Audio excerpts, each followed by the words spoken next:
Welcome to Penrose Learning, where we make understanding easy. In this video, I will show how to connect your phone to Acura RDX.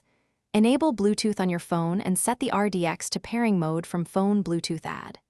Select your vehicle name on your phone, confirm the PIN on both screens, and allow contacts and messages access.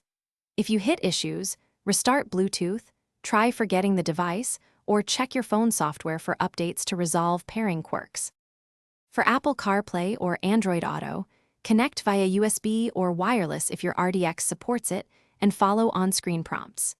Use a good cable for wired connections and grant permissions for contacts and notifications. If wireless CarPlay or Android Auto won't connect, toggle Wi-Fi and Bluetooth, forget and repair the vehicle, or restart your phone to clear temporary connection bugs and restore normal function. If you find this helpful, please subscribe and like the video to support more content. Quick recommendation. A book that can truly change how you think about money is The Simple Path to Wealth, and it pairs surprisingly well with saving on road trips while enjoying your Acura RDX. Check the description for the link and other deals, and grab a copy if it interests you. Now let's get back to the video. If pairing fails, start simple.